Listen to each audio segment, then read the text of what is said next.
जंगल शांत था। चारों ओर पक्षियों की चहचहाहट गूंज रही थी। टॉम और टिग्गी एक पत्थर के पास बैठे थे और उनके हाथ में एक पुराना खजाने का नक्शा था। टॉम उत्सुकता से, देखो टिग्गी, ये नक्शा दिखा रहा है कि झरने के पीछे कोई रहस्यमय गुफा है। टिग्गी उत्साहित होकर, चमकती हुई गुफा, उसमें चमचमाते पत्थर और टिमटिमाते कीड़े होंगे। चलो चलो चलो। वे बड़े पेड़ों की बेलों पर झूलते हुए जंगल पार कर रहे थे। रंग-बिरंगे पक्षी उनके ऊपर उड़ रहे थे। टॉम हंसते हुए, वाह, मैं तो खुद को जंगल का हीरो समझ रहा हूं।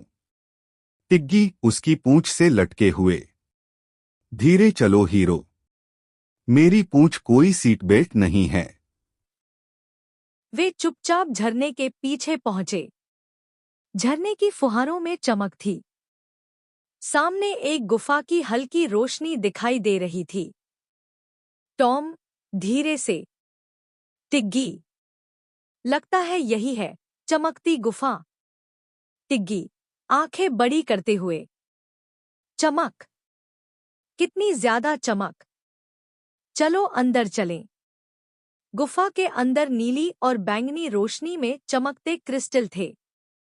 अगल-बगल टिमटिमाते जुगनू तारे जैसे उड़ रहे थे। टॉम आश्चर्य से, ये तो सपने जैसा लग रहा है। क्या हम अंतरिक्ष में आ गए हैं? टिग्गी मजाक में, जुगनू, चलो दौड़ लगाते हैं क्रिस्टल पूल तक। गुफा के अंदर एक पूल था जिसमें तैरते हुए चमकते पत्थर थे। दीवारों पर रहस्यमय चिन्ह उभर आए।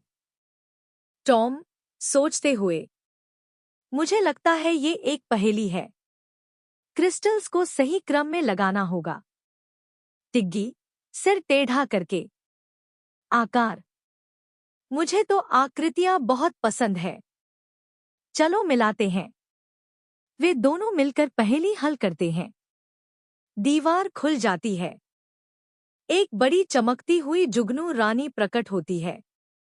वह डरावनी नहीं, बल्कि चमकीली और मीठी लगती है। जुगनू रानी नरम आवाज में, प्रकाश को मुक्त करने के लिए धन्यवाद। तुमने साहस और करुणा दिखाई है। टॉम, ये तो हमारी टीम की मेहनत थी, है न टिग्गी? टिग्गी सिर हिलाते हुए, सबसे बढ़िया टीम। जुगनू रानी उन्हें एक चमकता हुआ पत्थर देती है जो हवा में तैरता है और रास्ता रोशन करता है। टॉम, ये हमारी अगली रोमांचक यात्रा में काम आएगा। टिग्गी, और शायद उस मूर्ख भेड़िए को डराने में भी। वे जंगल के रास्ते घर लौट रहे हैं। सूरज डूब रहा है और वह चमकता पत्थर उनके रास्ते को रोशन कर रहा है। कथावाचक। और इस तरह टॉम और टिग्गी चमकते दिलों और रोशनी से भरे पत्थर के साथ घर लौटे, अपनी अगली बड़ी रोमांच की तैयारी में।